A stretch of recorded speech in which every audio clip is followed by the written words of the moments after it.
dear students, myself Sheetal Pancholi. I heartily welcome you all from Gajera Vidya Bhavan, Gujarati Medium Primary Section, Katargam. Friends, as we all know, we have new content in Standard 5 subject English. વિદ્યાર્થી મિત્રો, તમને ખબર જ છે કે આ વર્ષે આપણું સ્ટાન્ડર્ડ 5નું ઇંગ્લિશનું કન્ટેન્ટ નવું આવ્યું છે, જેનું યુનિટ 1 છે સ્માઇલ પ્લીઝ. આ યુનિટની અંદર એક સરસ મજાની સ્ટોરી છે, જેમાં બે ફ્રેન્ડ્સની વાત છે. If you want to know about the story, we must have to see what happen. So let's enjoy the story. Smile please. Khushi and Khanak were good friends. Khushi અને ખનક સારી બેનપણી હતી. They had so much fun together. તેઓ એકબીજા સાથે ખૂબ જ મસ્તી કરતા હતા, મજા કરતા હતા. દે હેલ્પ ઇચ અધર. તેઓ એકબીજાને મદદ કરતા હતા. હવે બેસ્ટ ફ્રેન્ડ હોય એ તો એકબીજાને મદદ કરતા જ હોય ને. તમે પણ કરો છો ને તમારા ફ્રેન્ડને help. When they return home they raced each other. જ્યારે તેઓ શાળાએથી ઘરે આવે ત્યારે એકબીજા સાથે દોડની હરીફાઈ કરે. હવે તમે બધા તો વેન અને રિક્ષામાં આવો છો, ખરું ને? એટલે તમને આવો ચાન્સ નહીં મળતો હોય. પણ જે ગામડાની સ્કૂલો હોય, જ્યાં વિદ્યાર્થીઓ ચાલીને સ્કૂલે જતા આવતા હોય છે, ત્યાં આ સ્કોપ છે. તો આ બે બેનપણીઓ પણ એકબીજાની સાથે રેસ લગાવતી અને દોડતી. They played many outdoor games like kho kho, kabaddi, hopscotch etcetera. તેઓ ઘણી બધી મેદાની રમતો પણ રમતા, જેવી કે ખોખો, કબડ્ડી, હોપસ્કોચ વગેરે. હવે આપણી સ્કૂલની અંદર પણ ખોખો અને કબડ્ડી તો રમાય જ છે. તમે બધા ક્યારેય આવી મેદાની રમતો રમ્યા છો? ચાલો હું તમને બતાવું. સ્ક્રીન ઉપર તમને જે ગેમ દેખાય છે એ છે ખોખો, ત્યારબાદ કબડ્ડી. હવે એવું નથી કે બોયઝ જ કબડ્ડી રમી શકે, ગર્લ્સ પણ કબડ્ડી રમી શકે. ત્યારબાદ હોપસ્કોચ. હવે આ જે છે એ ટીપરી દાવ છે, જેની અંદર સ્ક્વેર પાડીને ઠીકરીથી રમવાનું હોય છે. તો આ જે ફ્રેન્ડ્સ છે ખનક અને ખુશી, એ બંને આવી ઘણી બધી રમતો રમતા. ખુશી વોઝ ઓલવેઝ ચીયરફુલ. ખુશી હંમેશા આનંદી રહેતી. એ ખુશ મિજાજ છોકરી હતી. એ ક્યારેય ઉદાસ નહોતી રહેતી. પણ કંઈક એવું થયું છે કે જેનાથી ખુશી થોડી ઉદાસ છે. વન ડે ખુશી કેમ in to the classroom slowly. એક દિવસ ખુશી વર્ગમાં ધીમે ધીમે આવી. શી લુક સેડ. તે થોડી ઉદાસ દેખાતી હતી. Khanak ask Har, did someone scold you. હવે એની બેસ્ટ ફ્રેન્ડ ખનકે એને પૂછ્યું કે શું તને કોઈ વઢ્યું છે, કોઈ ખીજાયું છે? હવે તમારા કોઈ ફ્રેન્ડ હોય, રોજ મસ્તી કરતા હોય, ખુશ રહેતા હોય અને કોઈ દિવસ ઉદાસ રહેતા હોય, તો તમે પણ આવો પ્રશ્ન તો પૂછતા જ હશો ને કે શું થયું છે તને? તો ખનકે પણ એને પૂછ્યું કે તને કોઈ વઢ્યું છે?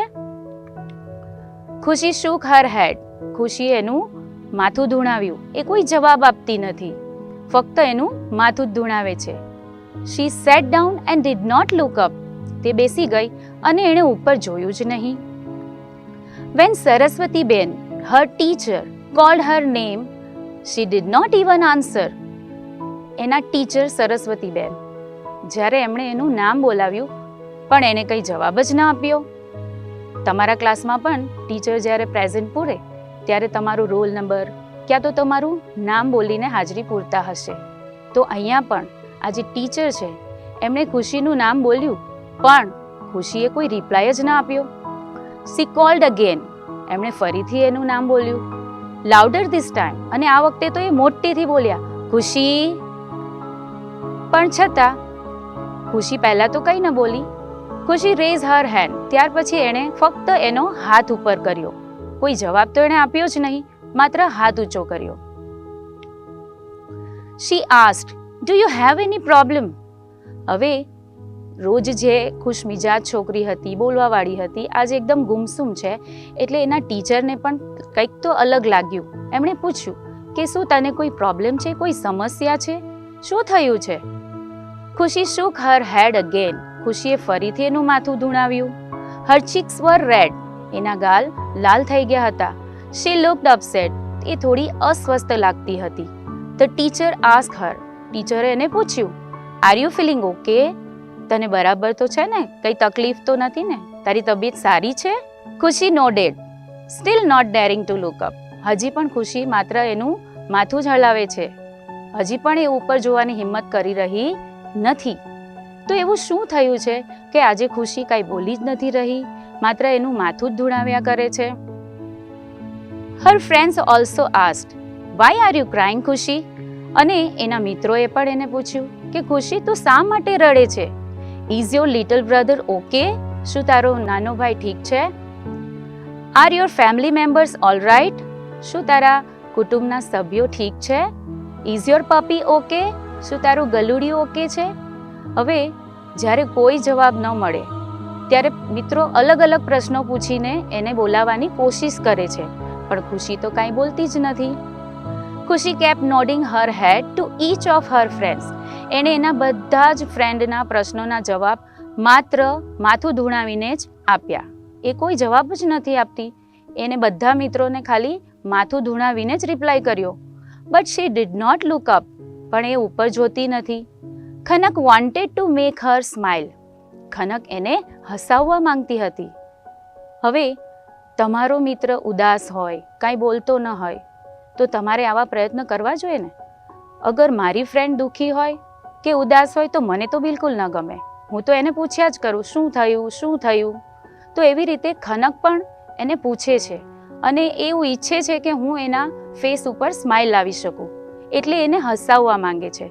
શી હેડ એન આઈડિયા. અને એની પાસે એક યુક્તિ હતી. She took out something from her bag. અને એ એની બેગમાંથી કંઈક બહાર કાઢે છે. When she ran to show it to ખુશી, it slipped out of her hands. હવે જ્યારે એ વસ્તુ ખુશીને બતાવવા માટે એ દોડીને જાય છે ત્યારે એ જે વસ્તુ એના હાથમાં હતી એ એના હાથમાંથી સરી પડે છે. ખુશી saw something flying towards her and she grabbed it. ખુશીએ કંઈક જોયું કે કોઈ વસ્તુ એના તરફ ઉડીને આવી રહી છે અને એણે તરત જ એને પકડી લીધું. એ શું હતું ખબર છે? It was a big green rubber frog. અને એ એક મોટો લીલો રબરનો દેડકો હતો. વિદ્યાર્થી મિત્રો, તમે દેડકા જોયા છે? અત્યારે ચોમાસાની સિઝન છે, તો શહેરોમાં તો નહીં પણ ગામડામાં તમને દરેક સાઇઝના, નાનેથી લઈને મોટી સાઇઝના અને અલગ અલગ રંગના દેડકા જોવા મળે. ખુશી વોઝ સરપ્રાઇઝડ. ખુશી આશ્ચર્યચકિત થઈ ગઈ. Her eyes were wide open. અને એની આંખો આશ્ચર્યથી પહોળી થઈ ગઈ. She began to laugh out loudly. અને એ જોરથી હસવા લાગી. Only after that Khanak and her friends so why she had not smile or talk all day.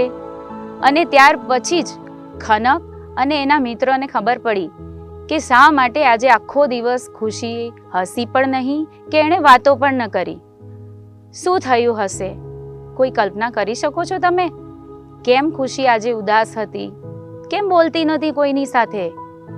તો હું તમને જણાવું. 4 of her front teeth were missing. એના આગળના 4 દાંત ગાયબ હતા. તમે પણ જ્યારે નાના હતા ત્યારે તમારા પણ દુધિયા દાંત તૂટ્યા તો હશે જ ને. તો ખુશીના પણ આગળના 4 દાંત ગાયબ થઈ ગયા હતા, એટલે ખુશી ઉદાસ હતી. પણ એની ફ્રેન્ડ ખનકે એને વધારે સમય ઉદાસ રહેવા દીધી નહીં અને ગમે તેમ કરીને પણ એને હસાવી તો દીધી જ. તો what is the moral of the story? We should always smile. Whatever the situation is, always be cheerful and make everyone smile. આપણે હંમેશા હસતા રહેવું જોઈએ. પરિસ્થિતિ ચાહે કોઈ પણ હોય, હંમેશા આનંદિત રહો અને બીજાને પણ હસાવો.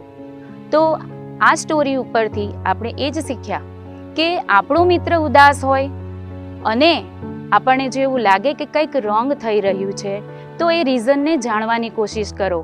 તમે પણ ખુશ રહો અને તમારા મિત્રને પણ ખુશ રાખો. તો આઈ હોપ આ સ્ટોરી પરથી જેનું મોરલ છે તમે સમજી શક્યા હશો. I hope you enjoy this story. Will definitely meet in the another video. Till then, stay happy, keep smiling, stay cheerful. Thank you so much. Have a nice day.